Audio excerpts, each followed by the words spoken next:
कैसे हो दोस्तों। ये इस बार हम साइकोलॉजी को एक थ्योरी के रूप में पढ़ेंगे, वन लाइनर के रूप में, जो कि हम कंप्लीट करेंगे, जिसके लगभग यानी कि 9 से 10 पार्ट बन सकते हैं। तो आप टेंशन मत लेना, 9 से 10 पार्ट कुछ लेंथी नहीं बनाएंगे, शॉर्ट में बनाएंगे। तो टाइम वेस्ट नहीं करेंगे अपने, इसको शुरू करते हैं। साइकोलॉजी साइकोलॉजी का सबसे स्टार्टिंग पार्ट क्या है कि यह 1590 से ईस्वी से स्टार्टिंग की थी रुडोल्फ गोइकले के द्वारा। बस ये थोड़ा एक टॉपिक है जो कि अपने को दिमाग में बिठाना है कि रुडोल्फ गोइकले थे 1590 ईस्वी, ये साइकोलॉजी शब्द शुरू किया था। चलो नेक्स्ट देखते हैं। चलिए हम अपना पहला क्वेश्चन पढ़ते हैं। तो इसमें लिखा हुआ है कि ईस्वी पूर्व, यानी कि ईसा पूर्व की बात कर रहा है वो, 1500 से 600 ईस्वी पूर्व का काल क्या कहलाता था। तो यह एक वैदिक काल था। हम काल को साथ में लेके चलेंगे ना, ताकि हमें पता चल सके कि ये कहाँ से शुरू हुआ है। तो ये वैदिक काल के समय का है। वैदिक काल में सेकंड नंबर क्वेश्चन कहता है कि वैदिक काल में शिक्षा की कौन सी पद्धति अपनाई जाती थी। तो उस वक्त में ये रटन प्रणाली थी। तो हमें मंत्र वगैरह यानी कि जो रटे जाते थे, तो उस प्रकार हम कह सकते हैं कि उसमें मंत्र वगैरह रटे जाते, तो रटन प्रणाली यूज़ की जाती, यानी रटन विधि। वैदिक काल में कौन सी प्रणाली थी। तो वैदिक काल में कौन सी प्रणाली थी, तो ज्ञान केंद्रित थी, ज्ञान केंद्रित प्रणाली थी। तो आप आइडिया लगा सकते हैं कि पद्धति कौन सी थी, रटन पद्धति, कि बार बार रटा जाता था। प्रणाली कौन सी थी, ज्ञान को केंद्रित करने वाली। ठीक है, नेक्स्ट चलते हैं। हाँ, तो नेक्स्ट क्वेश्चन पढ़ते हैं हम कि वर्तमान में कौन सी पद्धति शिक्षा का वर्तमान में कौन सी शिक्षा प्रणाली का इस्तेमाल किया जाता है। तो ये बाल केंद्रित होगी।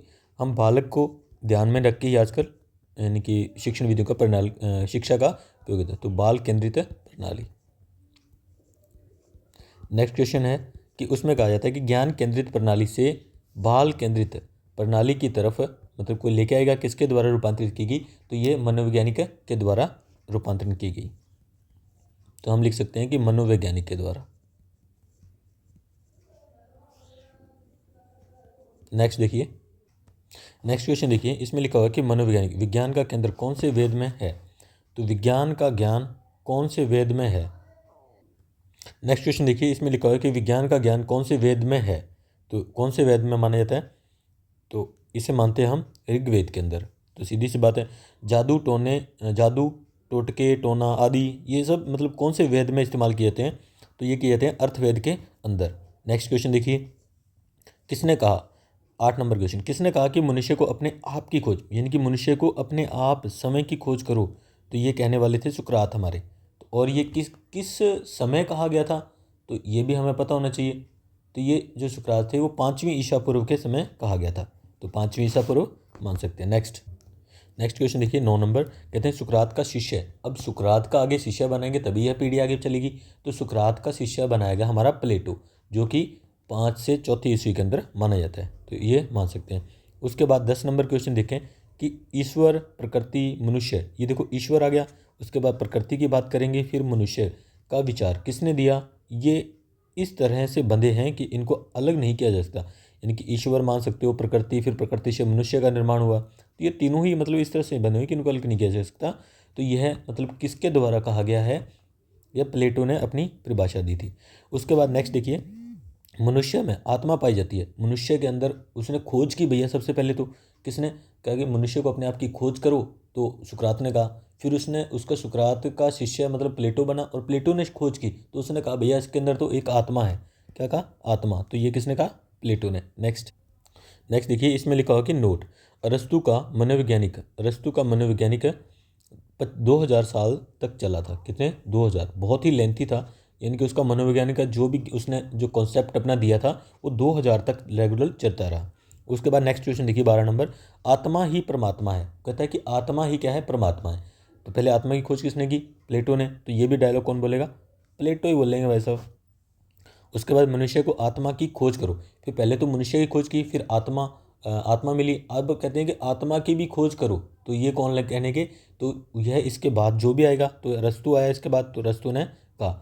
ये कब कहा, 384 ईस्वी से ईसा पूर्व से 322 ईसा पूर्व की बात करेंगे। ठीक है। उसके मनोविज्ञान के जनक, ये देखो मनोविज्ञान का जनक किसे माना जाता है। तो मनोविज्ञान का जनक तो वैसे ही अरस्तु को माना जाता है। हमने कल पढ़ा था कि आधुनिक मनोविज्ञान का जनक अरस्तु को और हमारे प्लेटो, इन दोनों में कन्फ्यूजन थी। तो प्लेटो को मानने वाले कौन थे? कॉल सैनिक थे, जो कि अभी आगे प्रश्न हमारा आ जाएगा। तो देखिए नेक्स्ट क्वेश्चन 15 नंबर, मनोविज्ञान की शुरुआत किस शाखा के अंतर्गत हुई है? मनोविज्ञान की शुरुआत भी किसी शाखा के अंतर्गत हुई है, तो यह दार्शनिक शाखा के अंतर्गत हुई है। उसके बाद नेक्स्ट देखिए, अरस्तु को मनोवैज्ञानिक का जनक किसने मनोविज्ञान का जनक किसने नहीं माना? अरस्तु को नहीं मानेंगे भैया, और उसे किसको और नहीं माना, और किसको मनोविज्ञान का जनक माना? तो ये कॉलसैनिक थे और प्लेटो। पहला जो हमारा प्रश्न है कि किसने नहीं माना, तो हम कहेंगे भैया कॉलसैनिक ने नहीं माना। दूसरा प्रश्न कहता है कि भाई तथा किसको मनोविज्ञान का, फिर इसको नहीं मानेंगे तो किसको मानेंगे? तो कहेंगे प्लेटो को मानेंगे। किसको? प्लेटो मानो। नेक्स्ट क्वेश्चन थोड़ा सा लेंथी है। देखो, पंच तत्व, 5 तत्वों से इंसान की से प्रकृति का निर्माण हुआ है, और प्रकृति इन्हीं तत्वों से मनुष्य का निर्माण हुआ है। ये क्योंकि रिलेटेड है, वो पहले प्लेटो कह रहा था ये बात, निर्माण होता था मनुष्य में आत्मा पाई जाती है, तो ये प्लेटो की बात थी। जिसके भावों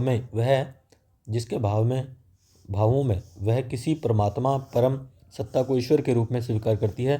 तो ये परमात्मा प्रकृति से संबंधित पहली बात किसने कही थी? प्लेटो के द्वारा कही गई थी। तो ये परिभाषा भी प्लेटो ने दी है। नेक्स्ट क्वेश्चन देखिए, आत्मा का अध्ययन। आत्मा का जो अध्ययन था वो आत्मा का 18 नंबर क्वेश्चन, दर्शन शास्त्र में किस विद्वान ने शुरू किया? तो आत्मा का अध्ययन किया, लेकिन वो दर्शन शास्त्र के अंदर किया। सबसे पहले वैदिक काल से फिर दर्शन शास्त्र के अंदर आ गया अभी। तो ये कौन करेंगे? हमारे अरस्तु भाई साहब करेंगे। कौन? अरस्तु जी। अब कहते हैं आधुनिक मनोविज्ञान का आधार किसको माना जाता है? तो आधुनिक जो मनोवैज्ञानिक चल रही है उसको उसका आधार मान रहे हैं, उसकी शुरुआत नहीं, उधार यानी कि स्टार्टिंग कहाँ से हुआ था? तो वो आत्मा के अध्ययन से ही हुआ था, जो प्लेटो के द्वारा दी गई थी। और अरस्तु ने दर्शन शास्त्र माना है। तो अरस्तु ने किसको माना है? दर्शन शास्त्र, आत्मा का अध्ययन माना गया है। नेक्स्ट क्वेश्चन देखिए, इसमें लिखा हुआ है कि मनोविज्ञान की उत्पत्ति के स्टॉपिंग, यानी कि पहले हमने उसके बारे में मनोविज्ञान के बारे में पढ़ा है, अब मनोविज्ञान की उत्पत्ति के बारे में पढ़ेंगे।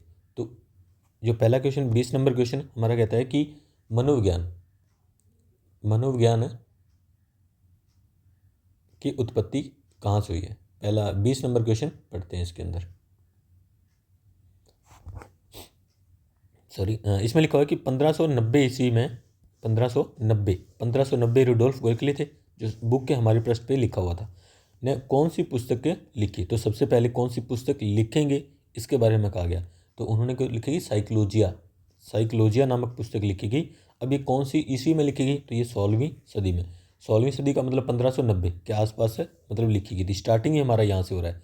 16वीं शताब्दी के बाद ही मनोविज्ञान का आधार आगे से ही चला है कि किस तरह से इसको चेंज किया जाए। उसके बाद सेकंड नंबर क्वेश्चन कि साइकोलॉजिया लिखी थी। यहाँ पे देखिए, अब ये क्या है? साइकोलॉजी शब्द का उपयोग कौन करेगा? तो रुडोल्फ गोयकले करेंगे अपनी पुस्तक में, सीधी सी बात है। ठीक है। अब कहते हैं कि साइकी प्लस लोगस का शाब्दिक अर्थ क्या होता है? साइकी प्लस लोगस का, तो साइकी का मतलब तो होता है भैया आत्मा, ये हमने अपने MCQ में देख लिया था। और लोगस का मतलब होता है अध्ययन, यानी कि शास्त्र विज्ञान। ठीक है। नेक्स्ट देखिए, इसको थोड़ा याद रखना, ये अच्छा क्वेश्चन है 22 नंबर। नेक्स्ट देखिए, इसमें लिखा हुआ है कि 23 नंबर में क्वेश्चन, साइकोलॉजी शब्द कहाँ से लिया गया? तो पहले कहा कि साइकोलॉजी शब्द की उत्पत्ति रुडोल्फ गोयकले द्वारा इनके टुकड़े किए गए। फिर वहाँ की साइकोलॉजी शब्द कहाँ से लिया गया? हमने भी पढ़ा था, ये हमने पढ़ा ये यूनानी या ग्रीक से लिया गया था। तो ये यूनानी ना हो शब्द, अगर ऑप्शन में यूनानी हो तो ठीक है, नहीं तो ग्रीक होगा, तो ग्रीक बच सकते हैं इसमें। इसके बाद आता है देकार्ते विद्वान का जन्म कहाँ हुआ? क्योंकि देकार्ती ऐसे शब्द थे जो कि एक दो मतलब मनोविज्ञान की हलचल मच गई थी इसके कारण, तो ये समझ सकते हैं। तो ये क्वेश्चन भी आगे आएंगे, तो हम क्वेश्चन के अकॉर्डिंग ही चलते हैं। तो ये देकार्ते का विद्वान का जन्म हुआ था, वो कब हुआ था उसने ये पूछा है ना। तो इसका जन्म 1596 ईस्वी में हुआ था, 1596 ईस्वी में। और ये मृत्यु कब हुई थी? 1650 ईस्वी में, लगभग यानी कि 54 साल के अंदर इनकी डेथ हो गई थी। तो ये मान सकते हैं, ये पूछा नहीं जाता है, लेकिन हमें बस वैसे ही याद रखना चाहिए। उसके बाद नेक्स्ट बढ़ते हैं कि देकार्ते किस विषय में विद्वान थे? तो नेक्स्ट क्वेश्चन है, देकार्ते किस विषय में विद्वान थे? तो ये 2 विषय के अंदर विद्वान थे, दर्शन शास्त्र और भौतिक शास्त्र। तो दर्शन शास्त्र और भौतिक शास्त्र के अंदर विद्वान थे। किस विद्वान के कारण मनोविज्ञान में हलचल मच गई थी? तो देकार्ते के कारण ही मनोविज्ञान में हलचल मच गई थी। आगे नेक्स्ट देखिए 27 नंबर क्वेश्चन देखते हैं, पहली बार प्राकृतिक व्यक्तिगत का प्रकरण किसके द्वारा दिया गया था? तो ये पहली बार जो प्राकृतिक दिया था वो हिप्पोक्रेट्स के द्वारा दिया गया था। नेक्स्ट देखिए, मन और मस्तिष्क का अध्ययन करने वाले सबसे पहले दार्शनिक कौन थे? तो ये पोम्पोनोजी थे। और ये कहाँ के थे? तो ये इटली के दार्शनिक थे। कैसे? इटली के दार्शनिक थे। इसके बाद नेक्स्ट देखिए, मन और मस्तिष्क का अध्ययन देने वाले सबसे पहले दार्शनिक कौन से? तो ये तो मस्तिष्क का अध्ययन देने वाले दार्शनिक कौन थे? पोम्पोनोजी थे। बस यही क्वेश्चन है, तो ये मान सकते। तो अब कहते हैं कि उसके समर्थन किसने दिया? फिर अगर दे दिया मन मस्तिष्क का दार्शनिक पोम्पोनोजी के द्वारा, तो उनका समर्थन भी तो किया था ना। तो इसके दिया था स्पिनोजा, हॉब्स, कांट, लॉक ने। तो इसके समर्थक थे स्पिनोजा, हॉब्स, कांट, लॉक आदि। नेक्स्ट क्वेश्चन है चेतना का 30 नंबर क्वेश्चन कहता है कि चेतना का विज्ञान के रूप में अभिप्राय किसने दिया था? चेतना के विज्ञान में अभिप्राय कब आया था? पहले था, किसने दिया? तो वो अलग बात में, तो विलियम जेम्स थे, तो विलियम वुंट वगैरह थे। तो उसने पूछा है कि चेतना कब आया था? सबसे पहले तो हमें ये पता नहीं कब आया था। तो 1870 ईस्वी में आया था, से लेकर 1900 के बीच में ईस्वी तक आया हुआ था। और ये 19वीं सदी मान सकते हैं डायरेक्टली इसको। उसके बाद चेतना का विज्ञान 16वीं से चला है, अब 18वीं सदी तक हम पहुंच गए, धीरे धीरे करके अपने अकॉर्डिंग चलते आ रहे हैं ना। उसके बाद अगर इसको बोला कि चेतना का विज्ञान में प्रस्तुतकर्ता कौन थे, तो ये थे विलियम जेम्स और विलियम वुंट थे। ये दोनों ही बहुत ही खास व्यक्ति हैं। द प्रिंसिपल ऑफ साइकोलॉजी नामक पुस्तक लिखने वाले तो भैया विलियम जेम्स रहेंगे, और प्रयोग करने वाले कौन रहेंगे? विलियम वुंट रहेंगे। ऐसे याद रख सकते हैं। तो पुस्तक किसने लिखी? विलियम जेम्स ने। आधुनिक विज्ञान का जनक किसे? आधुनिक विज्ञान का जनक माना जाता है विलियम जेम्स को। और वैसे बात की जाए तो अगर आधुनिक विज्ञान की बात करें तो ये थे। उसके बाद वुंट एनसीईआरटी बुक में दिया हुआ है, ठीक है। नेक्स्ट नेक्स्ट देखो कि आधुनिक 34 नंबर क्वेश्चन, आधुनिक प्रयोगशाला प्रयोगात्मक संरचना के विद्वान विलियम वुंट माने जाएंगे भैया। कौन? William Wundt. अमेरिकी जो अमेरिका में थे वे विलियम जेम्स थे। उसके बाद मनोवैज्ञानिक की पहली प्रयोगशाला कहाँ स्थापित की गई? तो ये जर्मनी के अंदर कार्ल्स मार्क्स विश्वविद्यालय लिप्चिंग में की गई थी। कार्ल्स विश्वविद्यालय लिप्चिंग में किसने किया था? विलियम वुंट के द्वारा किया था। मनोविज्ञान की पहली प्रयोगशाला किसने स्थापित की? तो मैंने कहा ना, विलियम वुंट। चेतना। नेक्स्ट क्वेश्चन हमारा कहता है 38 नंबर, चेतना ही जीवन है और जीवन ही चेतना है के अभिप्राय क्या है? चेतना ही जीवन और जीवन ही चेतना का अभिप्राय के समर्थक कौन थे? उसने कहा। तो इसके जो समर्थक थे विलियम वाइल्स, जेम्स अली, टिचनर, चैडविक। कौन थे इसके समर्थक? थे विलियम वाइल्स और जेम्स अली, टिचनर और चैडविक। नेक्स्ट क्वेश्चन देखिए, सबसे कम समय तक अभिप्राय कौन सा प्रचलित चला? तो ये चेतना का ही चला था, जो 30 वर्षों तक चला था। नेक्स्ट क्वेश्चन देखिए, द आउटलाइन ऑफ साइकोलॉजिया पुस्तक किसके द्वारा लिखी थी? तो ये आप समझ सकते हो कि ये उल्टा भी पूछा जा सकता है, यानी कि हमारे पास है तो कहेंगे कि ये चेतना शब्द। नेक्स्ट क्वेश्चन देखिए 41 नंबर, चेतना शब्द को बुरा किस पुस्तक में कहा गया था? तो ये दोनों तरफ से ही क्वेश्चन पूछा जा सकता है, तो आप दोनों तरफ से इसको याद रखें तो अच्छी बात है। तो ये हो जाएगा हमारा, विलियम मैकडूगल ने 1900 के आसपास लिखा गया था। The outline of William McDougall. अब विलियम मैकडूगल आ गए, जो कि हम स्टार्टिंग में तो हमने रुडोल्फ गोइकले पढ़ा था, विलियम मैकडूगल है ये, तो दोनों में कन्फ्यूज नहीं होना हमें। तो वो रुडोल्फ गोइकले थे, ये विलियम मैकडूगल है। ये 1900 के आसपास आ गए। नेक्स्ट क्वेश्चन कहती है, चेतना शब्द को बुरा शब्द किस पुस्तक में और किसने माना है? तो ये द आउटलाइन ऑफ साइकोलॉजी नामक पुस्तक में माना है। और इसमें प्रश्न भी पूछा जाता है, वो जहाँ पे आएगा हम तो प्रश्न की 16 नंबर यानी कि पेज नंबर की बात करें तो वो कहीं प्रश्न में आया हुआ था, तो हम यहाँ पे सिर्फ प्रश्न के अकॉर्डिंग चलेंगे। तो चेतना शब्द को बुरा शब्द किस पुस्तक में और किसने माना था? तो आउटलाइन ऑफ साइकोलॉजिया नामक बुक और विलियम मैकडूगल थे। तो नामक में बुक में और विलियम मैकडूगल के द्वारा ही यह लिखी गई थी, द आउटलाइन ऑफ साइकोलॉजिया, निंदा की गई थी। नेक्स्ट क्वेश्चन देखिए ये 42 नंबर, मनोविश्लेषणवाद का सिद्धांत किसके द्वारा? सिगमंड फ्राइड के द्वारा दिया गया था। अब ये कब दिया गया था? तो ये 1900 के आसपास दिया गया था। नेक्स्ट देखिए, कौन से विद्वान ने चेतना को 3 भागों में? तो सिगमंड फ्राइड ही बांटेंगे भाई साहब। कौन बांटेंगे? Sigmund Freud. नेक्स्ट देखिए, सिगमंड फ्राइड ने चेतना को कौन कौन से 3 भागों में विभाजित किया? तो इन्होंने क्या किया था, सिगमंड फ्राइड ने एक बर्फ़ का टुकड़ा लिया था, उसके अकॉर्डिंग इसको मतलब इस तरह से डिवाइडेशन किया था। जो पहला भाग था वो चेतना था, और अर्धचेतना व अचेतना। अर्धचेतना व अर्ध अचेतना 90%, चेतना का भाग कितना था हमारे पास? 10%। और जो अर्धचेतना व अचेतना थे वो कितना थे हमारे पास? 90%। नेक्स्ट क्वेश्चन देखिए 45 नंबर, बर्फ़ के टुकड़े पर किस विद्वान ने प्रयोग किया? तो सिगमंड फ्राइड ने। हर तरह से क्वेश्चन, हर टाइप से क्वेश्चन बनाए गए हैं, थोड़ा समझने की कोशिश कीजिए धीरे धीरे, इसको फास्ट मत रिविजन कीजिए। जिस तरह से क्वेश्चन बने आपको एक बार समझ में आ गया तो आप बार बार इसे रिवाइज नहीं करोगे। सिगमंड फ्राइड के अनुसार मनोविज्ञान केवल कौन सी विषय वस्तु का अध्ययन करता है, तो ये केवल यानी कि 90% है, तो अर्धचेतन, तो उसी का करेंगे या अचेतन होगा। नेक्स्ट क्वेश्चन देखिए 47 नंबर। इसमें लिखा गया कि मनोविज्ञान का वर्तमान अभिप्राय क्या है। तो जो वर्तमान में चल रहा है ना मनोविज्ञान, उसके बारे में पूछा है, तो व्यवहार का अध्ययन ही वर्तमान में चल रहा है, अध्ययन करना। तो ये अब नया टॉपिक, नया मतलब कुछ नया चल रहा है, सिगमंड फ्राइड के बाद चला है। अभी थोड़ा सोचने वाली बात है कि ये विलियम मतलब उसके बाद सिगमंड फ्राइड के बाद चेतना, उसके बाद चला है ये याद रहे व्यवहार का। तो प्रश्न आता है 48 नंबर की, व्यवहार का अध्ययन प्रस्तुत करने वाले प्रथम विद्वान कौन थे, तो ये हमारे जे.बी. वाटसन थे, जिसे जे.बी. वाटसन के नाम से जाना जाता है।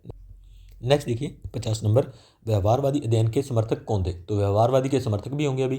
तो उसके देखो, अगर विरोध कहा जाए तो पहले वाले तो मतलब मान के चलो जब इन्होंने विरोध किया होगा चेतना का, तभी इसके समर्थक हुए ना। तो जो समर्थक थे वो पहले वाले का क्या है, विरोध करने वाले थे। उसके बाद व्यवहारवादी का अध्ययन के समर्थक कौन थे, तो इसके समर्थक थे हमारे Kolesnik, Skinner, Woodworth, Crow and Crow, Thorndike, McDougall, Murphy, Hull, Boring. तो ये मतलब जो अभी आधुनिक में पढ़ेंगे ना इनके बारे में, वही थे Kolesnik, Skinner, Woodworth, Crow and Crow, और थॉर्नडाइक, मैकडूगल और मर्फी, हल, बोरिंग, ये थे। नेक्स्ट, तुम मुझे बालक दो मैं उसे कुछ भी बना दूंगा, यह विचार किसने दिया, तो ये जे.बी. वाटसन का विचार था। नेक्स्ट क्वेश्चन देखिए 52। लिखा कि 20वीं सदी का चमकता सितारा किसको कहा गया है, तो जे.बी. वाटसन को ही कहा गया है। Next question 53। मनोविज्ञान व्यवहार का धनात्मक क्या है, धनात्मक विज्ञान है तथा व्यवहार सदैव धनात्मक ही होता है, कथन किसके द्वारा कहा गया था, तो ये जे.बी. वाटसन का कथन था। तो कथनों में बहुत याद रखना, जैसे मनोविज्ञान क्या है, मनोविज्ञान का व्यवहार क्या है, तो वहाँ ऑप्शन दिए जाते हैं। तो ये धनात्मक विज्ञान है ना, उनको ऑप्शन में दे दिया जाता है, ऋणात्मक है, कैसा है, तो ये धनात्मक विज्ञान है। और किसने कहा है, जे.बी. वाटसन ने। नेक्स्ट देखिए, ये लिखा है कि अब मनोविज्ञान के सेकंड है मनोविज्ञान की परिभाषाएं। उत्पत्ति पढ़ी, उसके बाद उसके डिवाइडेशन पढ़ा हमने। अब ये मनोविज्ञान की परिभाषा, फिर शिक्षा मनोविज्ञान, फिर बाल विकास, इस तरह से चलेंगे टॉपिक वाइज मनोविज्ञान। नेक्स्ट देखिए, इसमें 54 नंबर लिखा है कि मनोविज्ञान सामाजिक वातावरण में होने वाले व्यवहार का अध्ययन विज्ञान है। तो ये परिभाषा दी गई थी। अब इसे ये वुडवर्थ के द्वारा दी गई थी, किसके द्वारा, वुड मैंने एक लकड़ी होता है, क्या होता है, लकड़ी, इसे मान सकते हैं। तो वो कहते हैं कि समाज के अंदर वातावरण में होने वाले व्यवहार का अध्ययन, कि लकड़ी को किस तरह से डिज़ाइन किया जाए, उसके व्यवहार का अध्ययन किया जाता है, बस और कुछ नहीं। व्यवहार का अध्ययन कौन करे, वुडवर्थ। उसके बाद मनोविज्ञान मानव प्रकृति का विज्ञान है। तो मानव प्रकृति की बात करें तो प्रकृति से हम क्या करते हैं कि हल बोरिंग की परिभाषा है। तो याद रखना कि मानव प्रकृति में आजकल क्या चल रहा है कि बोरिंग करते हैं और बोरिंग से खेतों में पानी लगाते हैं, फिर हल की बात करते हैं। नेक्स्ट क्वेश्चन देखिए 56। मनोविज्ञान आचरण एवं व्यवहार का, देखो किसी का भी आचरण अच्छा है या व्यवहार यथार्थ विज्ञान है, तो इसके बारे में कैसे पता करेंगे, है ना। तो सबसे पहले तो यही है कि आचरण और व्यवहार के बारे में हमें जानना था। तो ये किसने की परिभाषा है, मैकडूगल। तो किसी का आचरण पता करना हो तो मतलब हमारे पंजाबी के अंदर है कि गल, कैसी गल बात कर रही है ना, गल बात। तो किसी की बातों से हमें पता चलता है कि उसका आचरण व्यवहार कैसा है। तो इस तरह से आचरण व्यवहार का पता करने के लिए मैकडूगल। नेक्स्ट 57। मनोविज्ञान जीवित जीवन प्रणालियों का एवं उनके सामाजिक वातावरण के साथ होने वाले व्यवहार का अध्ययन है। तो जीवित प्रणालियों की बात देखो, कभी भी देखो हम क्या है कि हम कहते हैं ना कि जीते जी तो बर्फ़ी भी नहीं खिलाई, मिठाई भी नहीं खिलाई, और मरने के बाद उसे प्रसाद चढ़ाते हैं, ये वगैरह। तो कह सकते हैं हम कि मर्फी का उपयोग है इसमें किया गया है। नेक्स्ट, मनोविज्ञान अनुभव पर आधारित व्यवहार एवं अनुभव किसको है, स्किनर को। जो किन्नर होते हैं आई थिंक उनको बहुत ज़्यादा अनुभव होता है कि, और आधारभूत विज्ञान भी, और भूत बन जाते हैं, कह सकते हैं, मान सकते हो। संतोषजनक, हमें संतोष कब बनेगा, जैसे हम पिल्सबरी संतोषजनक की बात करें। नेक्स्ट क्वेश्चन देखिए 60 नंबर। मनोविज्ञान की अर्थ यात्रा, उसकी अर्थ यात्रा किसके द्वारा थी, तो अर्थ यात्रा की परिभाषा ही यही है। देखिए 61 नंबर, उसकी अर्थ यात्रा इसे ही कहा गया है। मनोविज्ञान तो किसने दी, तो ये वुडवर्थ की परिभाषा थी। अब वो क्या थी ये देखिए, कहता है कि सबसे पहले आत्मा का अध्ययन किया। आत्मा, पहले मनुष्य का खोज की, फिर आत्मा आई, आत्मा को फिर उसके मन और मस्तिष्क पोम्पोनोजी आए हमारे, फिर चेतना को त्याग दिया, चेतना के द्वारा आया था हमारा, उसके विलियम जेम्स और विलियम वुंट के। उसके बाद हमें जे.बी. वाटसन ने व्यवहारवाद दिया। तो ये भी परिभाषा किसने कहा? वुडवर्थ के द्वारा दी गई है। नेक्स्ट देखिए, मनोविज्ञान है क्या? यहाँ से क्वेश्चन हमारे पुट हो जाते हैं ऑप्शन, कि वो कहते हैं कि मनोवैज्ञानिक है क्या। तो मनोविज्ञान हमारा क्या है? एक विधायक है, ठीक है, विद्या प्लस अक, यानी कि विद्या का ज्ञान देने वाला विधायक है। एक सकारात्मक है, बिल्कुल अच्छी बात है। सकारात्मक कब होंगे? जब हम धनात्मक बातें सोचेंगे, नेगेटिव नहीं, पॉजिटिव। पॉजिटिव सोचेंगे ना तभी सकारात्मक होंगे। और हमारा व्यवहार भी कैसा होना चाहिए? हमेशा पॉजिटिव ही होना चाहिए, तो कह सकते हैं। और ये जो अनुप्रयुक्त है, ये बहुत अच्छी बात है, क्योंकि हम क्या है कि इसमें ये अनुप्रयुक्त और एक अनुप्रयुक्त होता है। तो जैसे लास्ट में ये लिखा गया कि नहीं है, तो नहीं में हमारा क्या आ जाता है? ये अनुप्रयुक्त आ जाता है। क्या आता है? अनुप्रयुक्त। और यहाँ क्या दिया है? अनुप्रयुक्त। बस ये कन्फ्यूज, अनु लगने के बाद वो अच्छी है और अन क्या है? अच्छा नहीं है, नेगेटिव है। तो ये विधायक है, लेकिन ये क्या है? नियामक है। बस ये याद रखना, नियामक यानी कि नेगेटिव। और आदर्शात्मक है, ये आदर्श नहीं है, आदर्शात्मक है। उसके बाद हम मनोविज्ञान के कुछ प्रकार पढ़ लेते हैं। तो ये कुछ 7, 8, 9 प्रकार हैं, तो पढ़ लेते हैं। सबसे पहले क्या है उसके प्रकार? बाल मनोवैज्ञानिक होता है। क्या होता है? बाल मनोवैज्ञानिक होता है। नेक्स्ट हम पढ़ते हैं, तो ये शिक्षा मनोवैज्ञानिक होता है, शिक्षा मनोवैज्ञानिक। उसके बाद किशोर होता है, ठीक है भाई, शिक्षा किशोर। किशोर क्या अगर समाज में जाएगा, अच्छी बात है। उसके बाद क्या है? सामान्य हो जाता है और असामान्य हो जाता है। असामान्य का हमारे पास कल क्वेश्चन भी आया था, विलियम वुंट की तरह था, हमने पढ़ा भी था। उसके बाद आता है हमारा परा मनोविज्ञान, जो सबसे छोटी शाखा है। उसके बाद खेल तिकोने बच्चे हैं, खेलों में। और उसके बाद क्या आ जाएगा? उद्योग मनोवैज्ञानिक आ जाता है। नेक्स्ट ये देखिए, अब शैक्षिक मनोविज्ञान के क्षेत्र। अब शैक्षिक मनोविज्ञान के कुछ क्षेत्र भी हैं, जो कि कौन से? विकास की अवस्थाएं, सीखने की क्रियाओं का अध्ययन, व्यक्ति एवं बुद्धि, मापन एवं मूल्यांकन, बालक के विकास एवं अध्ययन। तो सबसे पहले जो है वो हमारा है बालक एवं उसके विकास का अध्ययन, ठीक है। उसके बाद हम पढ़ेंगे विकास की अवस्थाएं, जो कि क्या होंगी? विकास की अवस्थाएं। उसके बाद हम सीखने की अधिगम पढ़ेंगे। उसके बाद क्या पढ़ेंगे? सीखने के अधिगम पढ़ेंगे, सीखने का अध्ययन। उसके बाद क्या होता है? व्यक्तिगत वृद्धि होती है, बुद्धि, व्यक्तिगत एवं बुद्धि के बारे में पढ़ेंगे। उसके बाद मापन एवं मूल्यांकन के बारे में लास्ट में पढ़ा जाता है। तो चलते हैं नेक्स्ट।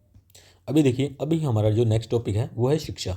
इसके बाद आएगा शिक्षा, फिर ये शिक्षा मनोविज्ञान। हमने मनोविज्ञान पढ़ा, अब शिक्षा पढ़ेंगे, फिर शिक्षा मनोविज्ञान, दोनों पढ़ेंगे। उसके बाद हमारा नेक्स्ट टॉपिक हो बाल विकास। चलिए, 64 नंबर क्वेश्चन कहता है कि सीखने सिखाने की क्रिया क्या कहलाती है? तो ये शिक्षा कहलाती है। जो भी हम सीखते हैं या सिखाते हैं, ये क्या कहलाती है? शिक्षा कहलाती है। शिक्षा का वास्तविक अर्थ क्या होता है?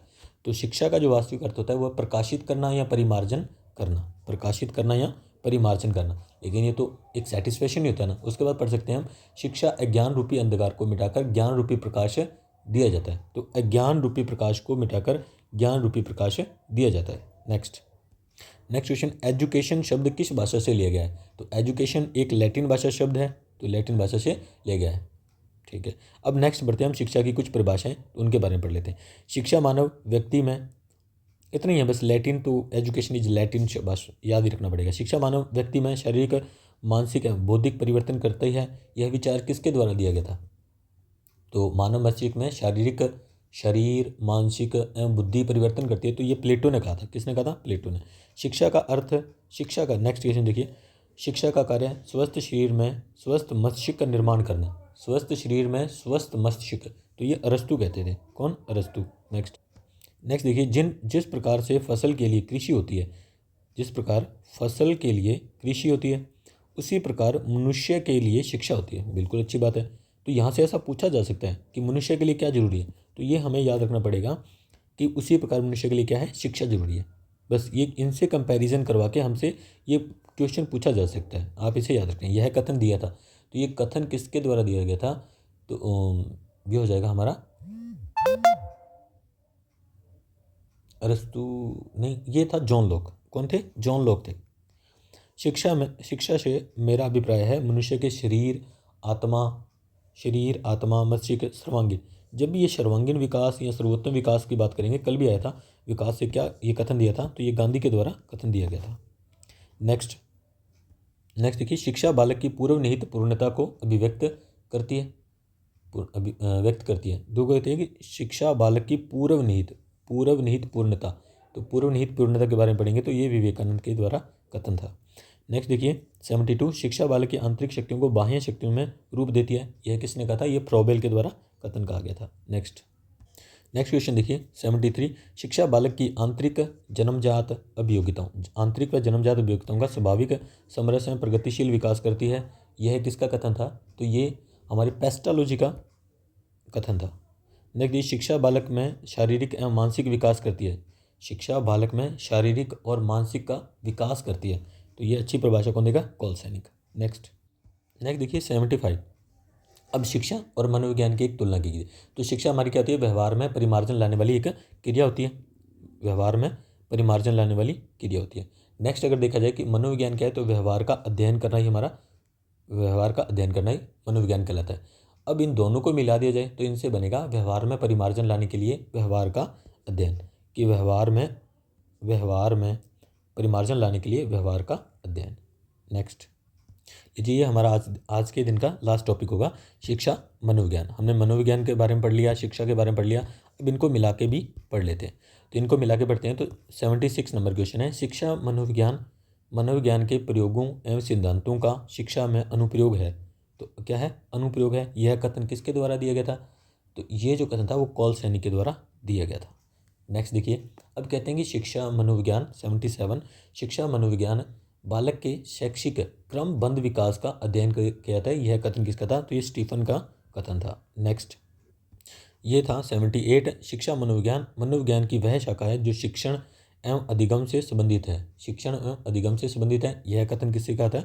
शिक्षा मनोविज्ञान की वह शाखा है जो शिक्षण एवं अधिगम सीखने से संबंधित है। तो स्किनर हमेशा सीखते रहते हैं। नेक्स्ट देखिए 79, कहा गया शिक्षा मनोविज्ञान व्यक्ति के जन्म से लेकर वृद्धावस्था तक के अनुभवों का वर्णन है एवं व्याख्या करता है। तो ये किसकी परिभाषा है? जन्म से लेकर वृद्धावस्था तक अनुभवों का वर्णन एवं व्याख्या करता है। अनुभव के वर्णन एवं व्याख्या करता है। क्रो की परिभाषा है। वर्तमान शिक्षा मनोविज्ञान के जनक थॉर्नडाइक को माना जाता है। यह अमेरिकी मनोवैज्ञानिक थे और 1890 से लेकर 1900 ईस्वी तक थॉर्नडाइक थे, अमेरिकी मनोवैज्ञानिक विद्वान थे और 1890 से 1900 के बीच में थे। थॉर्नडाइक पर किसका प्रभाव पड़ता है? तो थॉर्नडाइक पर किसका प्रभाव पड़ा? देखो, थॉर्नडाइक के ऊपर भी की बुक पढ़ी और उस पर प्रभाव पड़ा। तो ये इमाइल पुस्तक थी और ये लिखी किसने थी? रूसो के द्वारा लिखी गई थी। ये प्रश्न पूछा जा चुका है कि इमाइल पुस्तक और रूसो के द्वारा इसको लिखा गया था। नेक्स्ट, रूसो की इमाइल। नेक्स्ट क्वेश्चन देखिए, सबसे पहले 82 नंबर, सबसे पहले शिक्षा मनोविज्ञान के क्षेत्र में प्रयास किस मनोवैज्ञानिक के द्वारा किए गए थे? तो ये कह रहे कोमेनियस नामक कोई विद्वान था, कोमेनियस। तो कॉपी से कोमेनियस विद्वान याद रख सकते हैं। शिक्षा मनोविज्ञान का जन्म कब हुआ था? तो ये 1900 ईस्वी में हुआ था थॉर्नडाइक के द्वारा।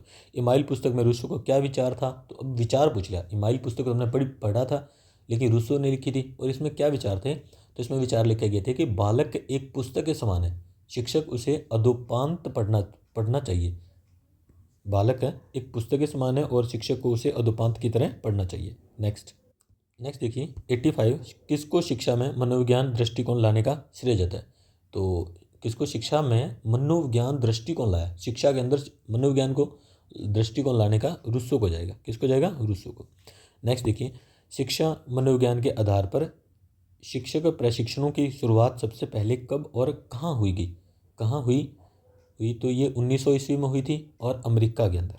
कहाँ हुई है? अमेरिका में। सबसे पहले 1900 में शिक्षा की शुरुआत हुई थी, शिक्षा मनोविज्ञान की। 87 नंबर, शिक्षा मनोविज्ञान के आधार पर शिक्षक प्रशिक्षण की शुरुआत भारत में कब हुई? तो भारत में इसकी शुरुआत हुई थी 1920 में। कब हुई थी? 1920 में। नेक्स्ट देखिए, नेक्स्ट क्वेश्चन। अभी देखिए, अब इससे रिलेटेड ना कुछ इंपॉर्टेंट क्वेश्चन भी थे। तो टॉपिक तो हमारे यहाँ कंप्लीट हो जाता है, लेकिन कुछ और भी क्वेश्चन है जो कि हमें पूछे जा सकते हैं, तो उनको भी हम यहाँ पे रिवाइज कर लेते हैं।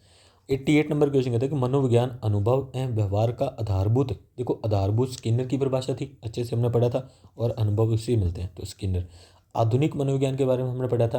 तो आधुनिक मनोविज्ञान का अर्थ क्या है? तो व्यवहार का अध्ययन करना। यह भी हमने क्वेश्चन देखा था और जे बी वाटसन के द्वारा दिया गया था।